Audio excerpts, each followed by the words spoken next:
Bonjour, bienvenue sur le Son de Victoire, le podcast des réussites professionnelles au féminin. Nous vous proposons d'écouter des témoignages de femmes que nous considérons être des rôles modèles par leur trajectoire professionnelle et par leur comportement au travail. Ces femmes nous semblent à la fois inspirantes et accessibles. Dans certains épisodes, ce sont des spécialistes du travail au féminin qui viennent partager leur expertise et leurs convictions. Nous sommes convaincus que vous trouverez dans leur partage d'expériences des clés pour développer votre propre parcours professionnel. Je suis Perrine Corvézier, avec ma complice Amélie Dac, que vous entendrez sur d'autres épisodes. Nous avons fondé Human Learning Expedition ou HLX. HLX est le cabinet de conseil et de coaching qui accompagne les réussites professionnelles, individuelles et collectives en cultivant les comportements qui mènent au succès. Place maintenant à l'invité de cet épisode.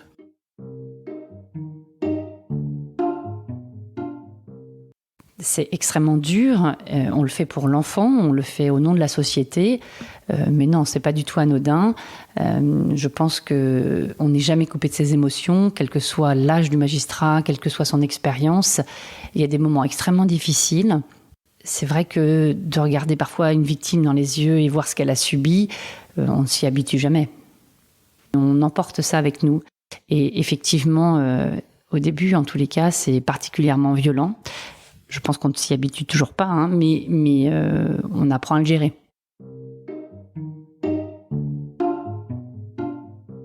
Anne-Dominique fait partie des femmes dont la trajectoire professionnelle m'a toujours impressionnée. Tous les éléments de première partie de carrière dans l'enseignement supérieur et la recherche imposaient déjà le respect. Son titre de maître de conférence à l'université, son agrégation d'économie et de gestion, sa direction d'un Master 2 en droit pénal financier.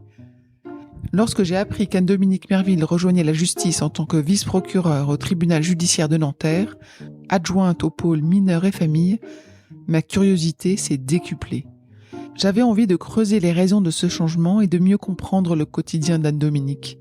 Nous avons échangé sur les notions de transmission réciproque avec les étudiants, les façons de convaincre dans la magistrature, l'organisation du travail au quotidien, les nouvelles générations et leurs convictions, l'avancement au mérite et l'avancement mécanique dans la fonction publique, le soutien indéfectible de son mari, l'éducation des enfants, le service et bien d'autres sujets. Et je n'ai pu me retenir d'interroger Anne-Dominique également sur les façons dont elle vivait son métier, comment elle exploitait son intuition et gérait ses émotions. Je réalise la chance que j'ai eue de discuter avec Anne-Dominique sur sa carrière inspirante et je suis heureuse de vous partager notre conversation. Bonne écoute.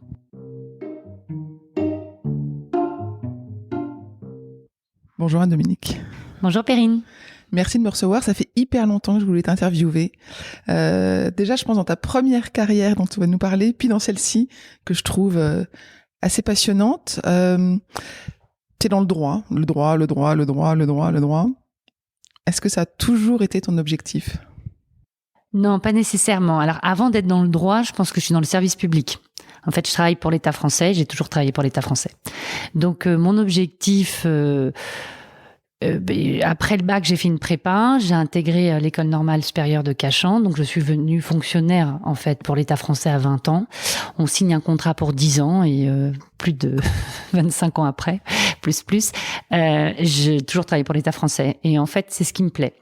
Donc effectivement, le droit est le fil conducteur, puisque dans ma première carrière, j'ai été maître de conférence à l'université en droit, directrice d'un master de droit, et puis depuis 3 ans, je suis vice-procureur au tribunal, donc toujours dans le droit, mais j'ai quitté l'enseignement supérieur et la recherche, qui était 20 ans en fait de ma première carrière, pour aujourd'hui travailler pour la justice.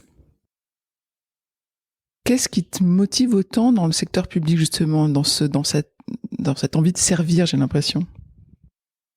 C'est vrai que c'est le terme, tu sers l'intérêt général. Je sais pas, je pense que j'ai toujours trouvé j'ai eu de la chance de naître en France, dans un pays développé, dans un pays dans lequel j'ai pu faire des études, dans un pays dans lequel tout m'a été rendu possible, parce qu'on est quand même dans un pays, au regard d'autres pays, où on a la chance de pouvoir avancer, même si pour certains c'est peut-être plus compliqué, mais globalement, on peut quand même avancer. J'aime bien l'idée d'être un serviteur de l'État. Je trouve que c'est une conception intéressante. T'es microscopique, t'es une goutte d'eau dans un océan, mais je trouve que ça donne un sens, une signification. Moi, j'y crois. C'est-à-dire que j'estime que quand j'ai fait 20 ans à l'université, mon but était de transmettre le savoir, de former les étudiants et surtout de leur donner un emploi, parce que au fond, c'est ce qui est déterminant. Aujourd'hui, mon rôle est différent. Vice-procureur, tu protèges les victimes, mais tu poursuis aussi les délinquants. Donc, tu as un double rôle, mais tu le fais au nom de la société. Et c'est vrai que c'est un point qui m'intéresse particulièrement. Alors, plus profondément, pourquoi ce besoin de servir l'État français ? Je n'en sais rien, mais j'avoue que je trouve que c'est peut-être une forme de gratitude par rapport au pays dans lequel j'ai eu la chance de naître. T'es partie de sujets qui me paraissaient plus théoriques, de la fiscalité, de l'économie, des choses comme ça. Et là, tu arrives sur du concret, sur du vécu, sur des faits réels. Ah, mais c'est le grand écart. C'est-à-dire que à l'université, j'enseignais en Master 2, donc des cours extrêmement spécialisés. Mon domaine de spécialité est quand même la lutte contre la délinquance économique et financière. J'écrivais des ouvrages là-dessus, je dirigeais des thèses là-dessus, j'allais à des colloques. Donc j'étais extrêmement spécialisée. Et c'est vrai qu'au bout de 20 ans, j'avais l'impression, en tous les cas pour moi, ça ne veut pas dire que c'est le cas pour les autres, d'avoir exploré un certain nombre de thèmes. Et je m'étais dit que pour se réinventer, il fallait éventuellement que je change de thème. Et finalement, je me suis rendu compte que j'avais envie de quelque chose de plus concret. Lorsque j'ai commencé à demander, parce que je suis détachée dans la magistrature, ils m'ont bien évidemment proposé un poste en économique et financier, puisque ça avait été quand même l'essentiel de ma carrière, ce que j'ai fait. Et il y a quelques mois, j'ai demandé à aller cette fois dans le pénal, dans la vraie vie, si j'ose dire. Et depuis janvier 2021, je suis vraiment au pôle mineurs famille. Ça veut dire que concrètement, mon quotidien, ce sont les violences conjugales, la maltraitance des enfants, donc inceste, agression sexuelle, et aussi les enfants délinquants. Donc oui, j'ai fait un grand écart. Je suis passée de matière que l'on considère en droit, ça ne veut pas dire que c'est le cas concrètement, mais noble, intellectuelle, prestigieuse, puisque c'est considéré comme très prestigieux, tout ce qui est la lutte contre la délinquance économique et financière, à des matières considérées comme plus communes, mais nettement plus humaines. Et au fond, je trouve que dans la magistrature, on trouve un sens. Je crois que l'actualité est suffisamment riche dans ce domaine, et c'est vrai que quand on part travailler le matin, on sait qu'on va pas changer le monde, mais on se dit qu'on va pouvoir peut-être protéger une ou deux femmes ou quelques enfants. Tu es maman, tu es dans un pôle où effectivement on doit entendre plein d'histoires difficiles. Comment est-ce que tu arrives à couper, à faire la part des choses, à pas ramener toute la difficulté et la misère de la France à la maison? Alors d'abord, il faut dire que les magistrats ont cette habitude, notamment donc au parquet, c'est-à-dire les procureurs, à beaucoup discuter entre nous. On a des discussions qui sont assez dures. Je ne connais pas le milieu médical, mais je l'imagine comme ça. Et c'est vrai que on a un groupe WhatsApp. Je pense il vaut mieux pas tomber dessus, où on est tous en train de discuter, à décrire des faits absolument abjects, mais parce qu'on en a besoin et ça nous fait du bien. Parfois, j'ai eu le malheur de le raconter à mon mari. Moi, j'ai bien dormi, lui pas. Donc ça, j'ai arrêté. C'était une très mauvaise idée. Et puis, j'en parle aux garçons. Alors, avec des détails plus ou moins soft, on va dire. Je pense que je les traumatise un peu. Si tu me permets une anecdote, j'ai une amie qui a aussi des adolescents et qui essaye de leur expliquer le concept de consentement. Elle est mère d'un adolescent. Elle lui parle tout le temps, le consentement, fais très attention. Si tu es avec une jeune fille, comporte-toi bien. Enfin voilà, elle fait une liste. Et l'autre jour, il est revenu, il a dit, écoute maman, t'étais dans ma tête. J'ai essayé de lui prendre la main et là, je me suis dit, le consentement. Et puis à un moment, elle m'a pris la main, mais j'avais pas dit oui. Je pense qu'on traumatise forcément un petit peu ses enfants. On essaye de faire la part des choses. Après, on se rend compte aussi que nos enfants, pour la plupart évidemment, n'ont pas non plus la même vie. C'est-à-dire que, sans rentrer dans le cliché, beaucoup d'enfants délinquants ont quand même une vie extrêmement difficile, au moins pour la majeure partie. Est-ce que tu as eu dans ta carrière des personnes qui t'ont fortement inspiré. Est-ce que tu es arrivé à ton poste actuel parce que tu avais en tête quelqu'un qui occupait cette fonction-là et que tu admirais ou à qui tu avais envie de ressembler ou qui t'inspirait tout simplement? J'ai toujours eu beaucoup d'admiration, indifféremment pour certains hommes ou femmes, mais indépendamment de leur carrière, en fait, plus pour leur valeur morale. Moi, pour leur force, j'ai beaucoup d'admiration pour certaines de mes amies qui n'ont pas d'activité professionnelle au sens factuel du terme, mais qui élèvent leurs enfants, qui sont très investies dans l'école. Et je suis extrêmement admirative et je trouve qu'elles ont une force de caractère incroyable. Je peux être fascinée par un journaliste, un chercheur, une femme écrivain. J'avoue que c'est plus des traits de caractère qui me fascinent plus qu'une globalité. Dans la justice, oui, certainement que j'ai dû être observée ou admirer peut-être des personnes, mais je serais bien incapable de donner des noms. En fait, c'est plus les valeurs ou c'est plus les qualités des personnes qui me fascinent, parfois très très étrangères à mon caractère. Moi, je suis dépourvue de toute patience et quand je vois quelqu'un d'extrêmement patient, ça me fascine. Après, je sais que j'y arriverai pas. Est-ce que ta carrière, t'en discutes avec quelqu'un? Est-ce que tu as quelqu'un qui est un accompagnant, qui va t'orienter, qui va te conseiller? Ou est-ce que ça, c'est un chemin que tu mènes toute seule? Non, je le mène toute seule. J'en parle beaucoup avec mon mari, qui m'écoute et qui est très patient, lui, contrairement à moi. Non, parce que au fond, on ne sait jamais de quoi le lendemain est fait. C'est-à-dire que ma première vie professionnelle, je dis pas que j'y suis rentrée par hasard, mais j'avais trouvé un emploi et c'est le week-end où j'allais annoncer justement à mon fiancé à l'époque que j'avais trouvé cet emploi qui me demande en mariage et lui il était à Londres. Donc au fond, mon premier emploi, je l'ai pas pris pour des raisons purement personnelles et amoureuses, ce dont je ne regrette pas un instant de l'avoir fait, mais voilà. Donc, et finalement, j'ai donc choisi l'université, non pas par défaut, mais il y avait un petit côté opportuniste, c'est-à-dire je me disais, peut-être que si je me marie, c'est pas mal, parce que je vais pouvoir concilier une vie entre Londres et Paris. Ça m'a énormément plu. Arrivée à l'université, j'ai eu des opportunités, mais j'avoue que j'ai pas de plan de carrière. Non pas que je regarde que le bout de mon nez, mais je laisse aussi faire un peu les choses. Je trouve que au fond, on a toujours une porte qui s'ouvre, on a des opportunités qu'on peut saisir. Donc, à l'université, je les ai vraiment utilisées.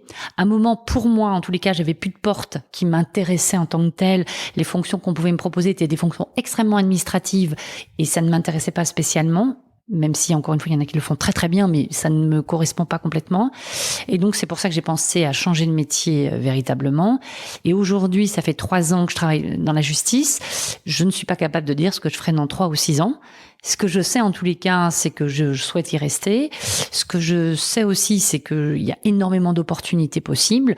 Donc, je vais voir aussi, quelles sont les possibilités. Mais j'ai pas de plan de carrière, je n'ai pas d'objectif.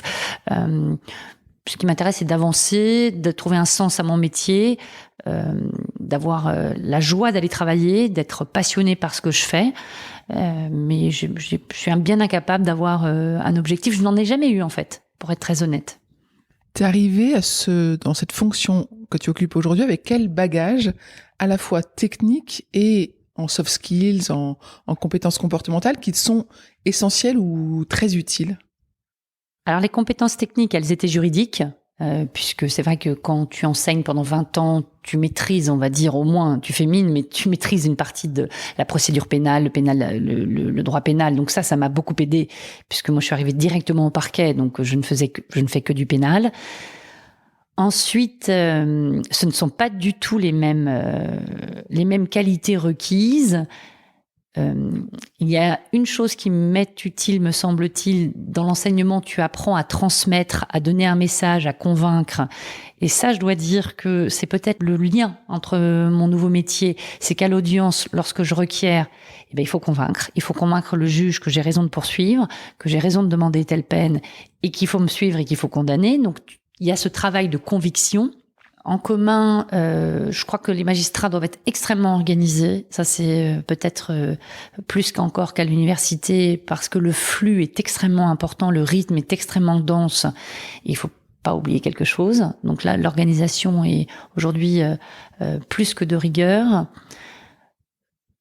Je pense que dans la magistrature, il faut une force de caractère et une humanité extrêmement forte que tu essayes aussi de puiser chez les autres, puisque tu travailles en équipe. Ça, c'est très intéressant.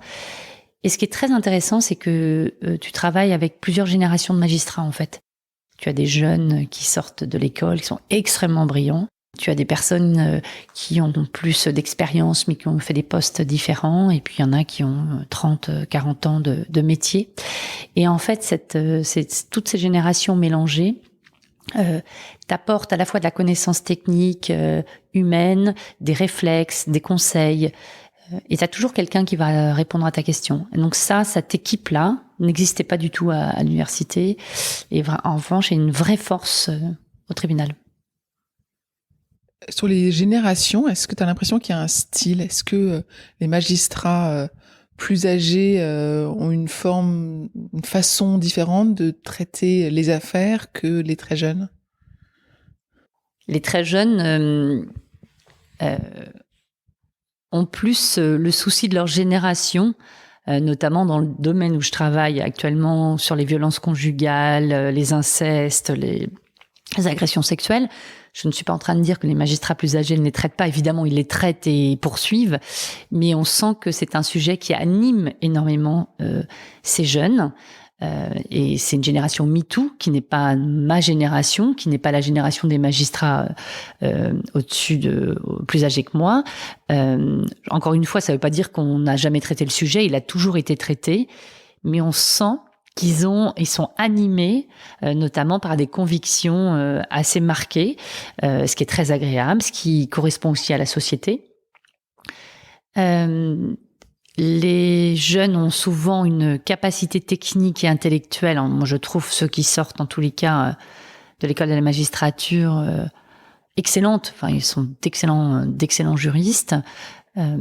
Et ils apprennent en fait l'aspect humain au fur et à mesure. Donc c'est l'intérêt aussi d'avoir différentes générations pour discuter, peut-être parfois d'être un peu plus souple ou de prendre plus de recul. Je pense que dans ces domaines-là, en tous les cas, la vie et l'expérience apportent un élément supplémentaire. Est-ce qu'il y a des grades de la magistrature? Comment est-ce qu'on évolue? Sur quels critères on devient un magistrat senior, je sais pas comment ça s'appelle. Les procureurs, vice-procureurs, substituts. En fait, c'est tout à fait la fonction publique, c'est-à-dire qu'il y a des grades effectivement très précis, donc qui commencent par substitut, puis vice-procureur, puis premier vice-procureur, puis procureur adjoint, pour finir à procureur. Donc ça, c'est la carrière lorsqu'on n'est que au parquet, mais on peut aussi passer au siège, c'est-à-dire qu'on peut devenir président de correctionnel, on peut être juge aux affaires familiales. Donc en fait, les parcours des magistrats sont souvent des parcours extrêmement longs, d'une quarantaine d'années, où ils passent à différents postes. Et il y a évidemment le mérite, ça c'est évident, et puis il y a aussi ce côté un peu mécanique de la fonction publique, si tant est qu'on fait convenablement son travail et on avance au fur et à mesure des grades. Évidemment, plus les grades sont élevés, plus les postes sont convoités, plus il est difficile évidemment de les avoir, mais c'est un fonctionnement tout à fait hiérarchique, encore plus chez les procureurs, donc au parquet qu'au siège. C'est vraiment très très organisé et c'est essentiel parce que il faut, en fait, même s'il y a 35 personnes, il faut une seule voix. Quelle est la part des femmes chez les magistrats, est-ce que tu sais? Majoritaire, très clairement majoritaire. Mes deux carrières, je suis dans un monde de femmes. À l'université, pour avoir été un monde extrêmement masculin, et notamment dans le domaine où j'exerçais, qui était donc le droit des affaires, le droit pénal des affaires, il y avait énormément d'hommes. Et ça s'est féminisé ces dernières années.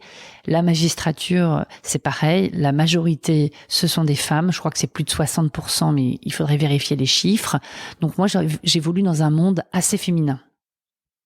Je voudrais revenir sur l'équipe. Tu disais que tu travailles en équipe, alors tu as les magistrats avec lesquels tu travailles.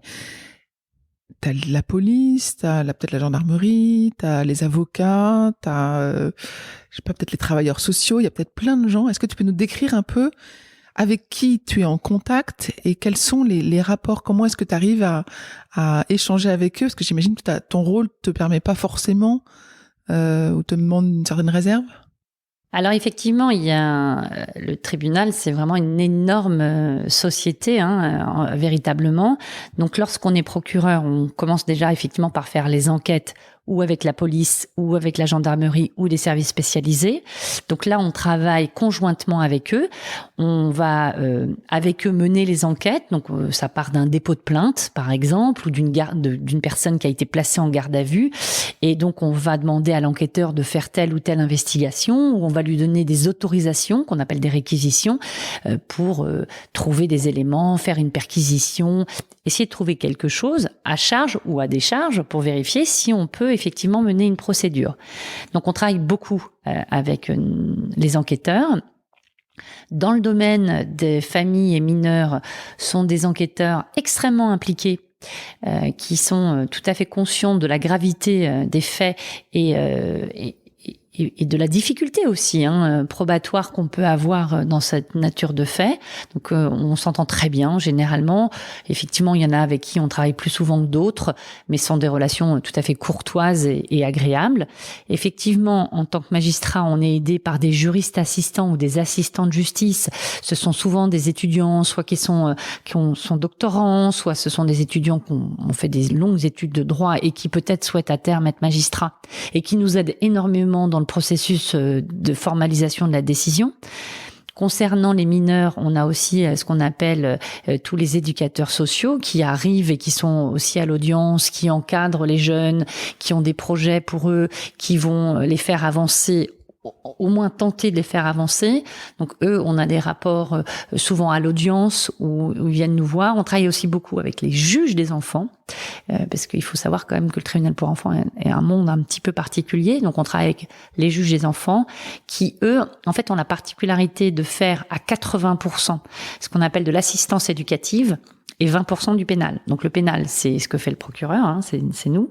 Et 80%, en fait, eux, ils vont chercher des solutions qui ne sont pas des solutions répressives, mais qui sont au contraire d'aider la famille, de éventuellement placer l'enfant s'il est en danger, de trouver des solutions, de l'obliger à des formations. Donc il n'y a pas que le répressif en réalité dans ce domaine, ce qui est aussi très intéressant. Il y a aussi toute cette assistance à aider cet enfant à l'insérer dans la société si ça n'est pas le cas, à le soigner si il a un problème d'addictologie ou s'il a un problème qui n'est pas traité par ses parents. Donc c'est un rôle extrêmement complet. Donc effectivement, on est loin d'être seul et chacun apporte sa pierre à l'édifice parce que moi je ne suis pas capable d'apporter ce qu'apporte un éducateur. Le juge des enfants a également sa vision, l'enquêteur a la sienne.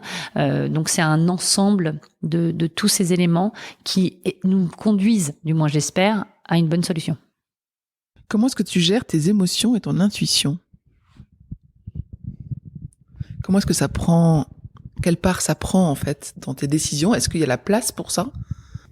On essaye un petit peu de pas trop se fier à ses intuitions, mais à la preuve, parfois on peut avoir une intuition au moment de l'enquête et de dire aux policiers, vous devriez aller voir cet élément-là. Bon, souvent ils y pensent parce qu'on a souvent des policiers extrêmement expérimentés dans ce domaine, mais je dirais que l'intuition, elle est au moment de l'enquête. Par exemple, l'autre jour, c'était des violences conjugales. Avec toute l'actualité qu'on entend et puis les circulaires qu'on a aussi de la chancellerie, j'avais demandé à l'enquêteur de faire une perquisition pour voir s'il y avait une arme dans le domicile du mari. Effectivement, il y avait des armes. Alors, ça ne veut pas dire que ça leur ait conduit à un féminicide. Attention, je ne vais pas faire de raccourcis. Mais cette intuition, mais qui est guidée par toutes les circulaires qu'on a, bien évidemment, permettent d'anticiper quelque chose. En revanche, une fois à l'audience, on n'a plus de place à l'intuition. C'est la preuve. Parfois, je me dis que les faits se sont passés, mais le doute profite à l'accusé. C'est-à-dire que même si on sait qu'il s'est passé quelque chose, si je ne suis pas capable de le prouver, mon intuition n'est pas suffisante. On est dans la rigueur du droit et on ne peut pas accuser quelqu'un sans une preuve. Et donc, à ce moment-là, malheureusement, même si pour la victime, mais on est obligé de lâcher et c'est intellectuellement nécessaire, même si humainement, ça nous semble très dur. Mais juridiquement et intellectuellement, il faut être rigoureux. Donc, pour l'intuition, je dirais que c'est vraiment des étapes différentes. Sur les émotions, on n'est jamais complètement coupé. On a toujours des moments où on est un peu envahi. Après, c'est à nous de nous maîtriser. Mais c'est sûr que, notamment quand on place un nouveau-né, c'est-à-dire qu'on l'enlève à la maternité pour le placer parce qu'on sait que ce bébé est en danger auprès de sa mère, et lorsqu'on signe cette ordonnance de placement provisoire, on la relit et on l'emporte avec nous. Enfin, c'est extrêmement dur. On le fait pour l'enfant, on le fait au nom de la société. Mais non, c'est pas du tout anodin. Je pense que on n'est jamais coupé de ses émotions, quel que soit l'âge du magistrat, quelle que soit son expérience. Il y a des moments extrêmement difficiles. Pendant l'audience, notamment, et parfois il y a des moments extrêmement difficiles, quand la victime explique ce qu'elle a vécu. Parfois, c'est presque insoutenable. Parfois, on fait même une suspension d'audience. C'est vrai que de regarder parfois une victime dans les yeux et voir ce qu'elle a subi, on ne s'y habitue jamais. Et justement, comment est-ce que vous apprenez à gérer ça ? Parce que est-ce que vous avez des supports ? Est-ce que vous avez... Alors, tu disais que vous avez votre groupe WhatsApp, j'imagine qu'il y a un peu un défouloir. Est-ce que vous avez des potentiels soutiens psychologiques organisés à la magistrature qui peuvent vous aider ? Ou est-ce que ça n'existe pas ? Alors, à ma connaissance, ça n'existe pas. C'est une question qu'on se pose souvent puisque les procureurs vont sur les scènes de crime et on en parle entre nous. Mais c'est vrai que on revient avec la scène de crime dans la tête et on en parle entre nous. Il n'y a pas à ma connaissance, peut-être que je me trompe, mais il n'y a pas d'instance ou de cellule. Alors peut-être que ça existe, mais que je ne la connais pas. Mais on emporte ça avec nous. Et effectivement, au début, en tous les cas, c'est particulièrement violent. Je pense qu'on ne s'y habitue toujours pas, mais on apprend à le gérer. Si on parle du rythme de travail, je sais que tu as des moments où tu es en de garde, d'autres de repos. Tu peux nous parler un peu de ce rythme que tu as ? En fait, la particularité, c'est qu'un tribunal, ça travaille 24 heures sur 24 au pénal. Donc, il y a toujours un procureur le jour, la nuit, le week-end, les jours fériés. Donc, effectivement, je dirais que j'ai une vie professionnelle tout à fait classique. Je vais tous les jours au tribunal du matin au soir. Donc, ça, c'est tout à fait normal. Et puis, régulièrement, on travaille de nuit. C'est-à-dire qu'on va répondre aux policiers et aux enquêteurs la nuit pour toutes les urgences. Et puis, il y a un week-end de temps en temps où on est au tribunal et on gère effectivement toutes les gardes à vue. Et lorsque l'on a travaillé la nuit ou lorsqu'on a travaillé le week-end, effectivement, on a un système où on a une journée de récupération. Donc, c'est vrai que c'est un rythme un petit peu particulier. Outre un travail, on va dire, tout à fait classique pour tout le monde du lundi au vendredi, c'est ponctué effectivement de temps en temps par des nuits, par des week-ends. À la fois, c'est effectivement très prenant et à la fois, on a l'impression d'être au cœur du système. Par exemple, pendant le confinement, premier ou le deuxième, nous étions au tribunal en matière pénale, ça ne s'est pas arrêté. Et c'est vrai que parfois, on se sent un petit peu décalé, ou lorsque le 15 août, tu es au tribunal et que tu gères des gardes à vue, t'as quand même on a un peu l'impression d'être décalé par rapport à une partie, en tous les cas, de son entourage. Mais c'est aussi intéressant d'avoir ces urgences, de les gérer et de contribuer justement au fonctionnement de la justice. Donc ça fait partie intégrante du métier. On en connaît tous les règles. C'est sûr qu'il y a des nuits plus dures que d'autres, mais c'est la nécessité, le fonctionnement de la justice qui l'impose. Comment est-ce que tu vois les nouvelles générations qui arrivent, alors en magistrature ou simplement diplômées de droit ? Et est-ce que tu aurais des conseils à leur donner ? Ah ben ça, beaucoup, parce que finalement, c'est ce qui m'a animé mes 20 premières années. Ce que j'ai énormément à l'université, ce que j'ai adoré à l'université, c'est certain, c'est les colloques, écrire, mais moi, ce que j'aimais, c'était l'amphi et mes étudiants. Profondément, c'est ce qui m'a animée pendant 20 ans. C'est ce passage de relais, mais dans les deux sens. J'espère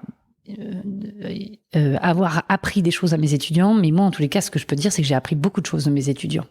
Effectivement, chaque génération a ses qualités, ses défauts, mais je trouve qu'il y a toujours une énergie, il y a toujours une façon de voir la société qui est différente, et j'ai beaucoup appris des étudiants, en tous les cas, et c'est très important.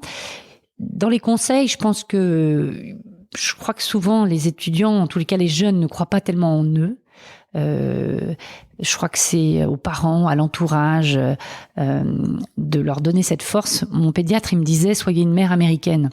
Donc, dites à votre enfant qu'il est exceptionnel, dites à votre enfant qu'il est fort, qu'il est beau, parce que c'est pas très français, en fait, de faire ça. Donc, je pense que c'est déjà leur dire qu'il faut qu'ils croient en eux, parce que c'est un point essentiel. D'avoir de l'ambition, parce que c'est très amusant. Pour beaucoup de personnes, l'ambition, c'est négatif. Hein. Mais l'orgueil, c'est négatif, d'accord. Mais l'ambition, c'est positif. De vouloir réussir, on n'a pas dit à coûte que coûte ou à tout prix, mais de vouloir réussir dans ce qu'on veut faire, c'est extraordinaire.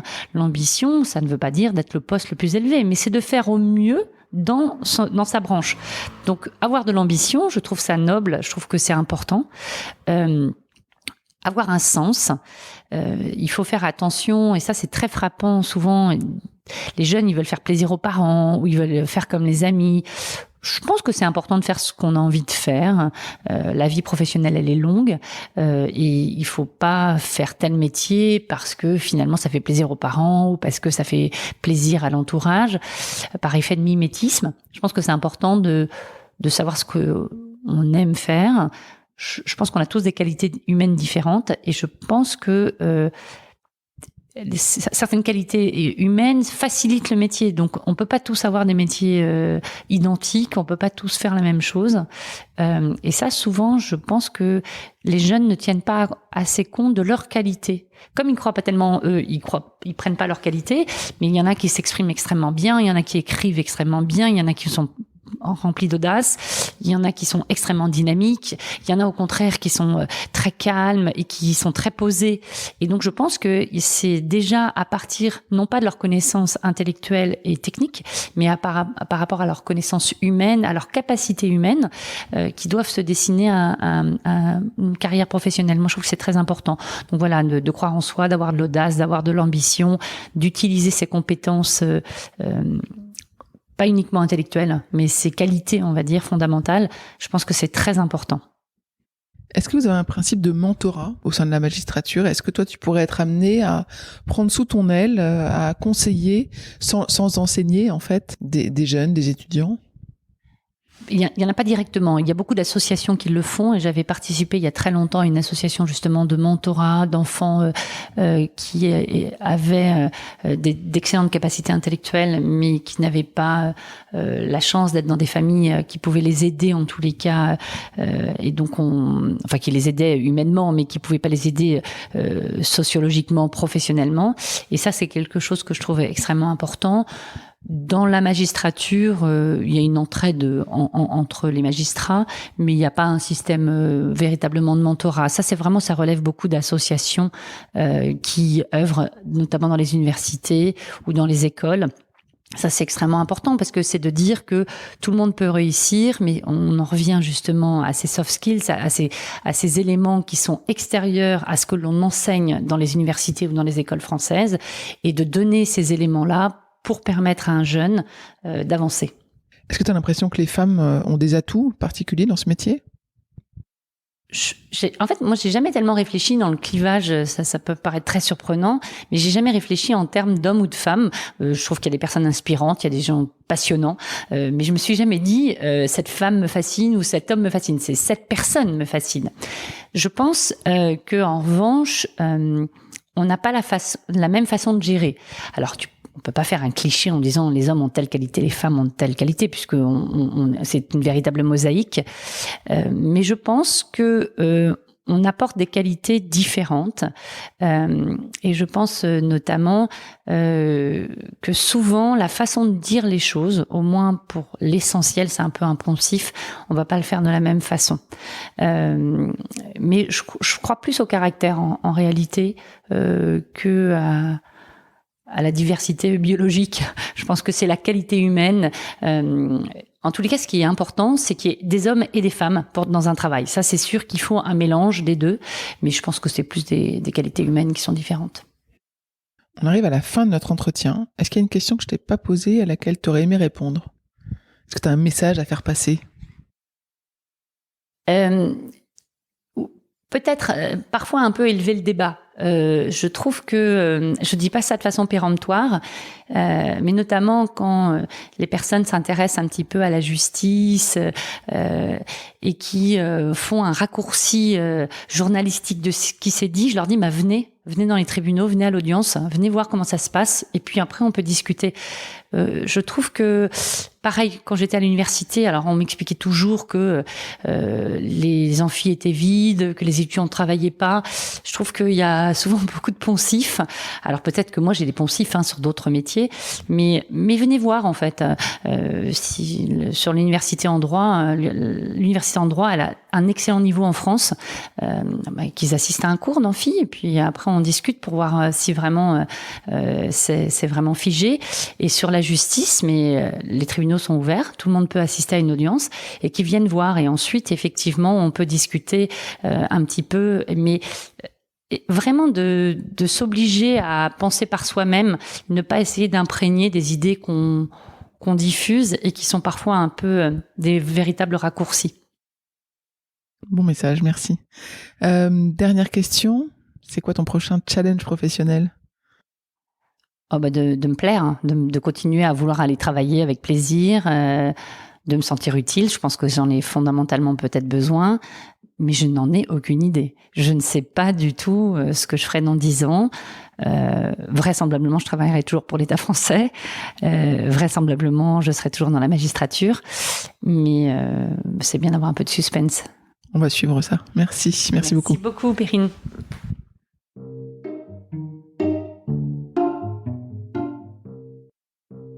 J'espère que vous avez apprécié ce podcast autant que nous avons aimé le préparer pour vous. Abonnez-vous au podcast Le Son de Victoire sur votre plateforme d'écoute habituelle. Vous serez ainsi notifié des nouveaux épisodes et retrouvez Le Son de Victoire sur le compte Instagram du même nom. Le Son de Victoire est proposé par Human Learning Expedition ou HLX, qui a également produit Talents Précieux, le podcast de la réussitologie. Pour en savoir plus sur HLX, connectez-vous sur humanlx, humanlx.com ou suivez-nous sur LinkedIn. N'oubliez pas de vous rendre sur le site leçondevictoire.com pour découvrir notre offre de modules d'auto-coaching audio guidé adaptés aux situations concrètes que les femmes sont amenées à rencontrer dans leur vie professionnelle, que ce soit pour vous ou pour vos amis, vos collègues ou les femmes de votre équipe. Si vous aimez ce podcast, le meilleur moyen de le soutenir est de laisser un avis 5 étoiles et un commentaire sur Apple Podcast ou sur votre plateforme d'écoute et d'en parler autour de vous. Cela permettra à d'autres de le découvrir également. Je compte sur vous. Merci pour votre écoute et à bientôt.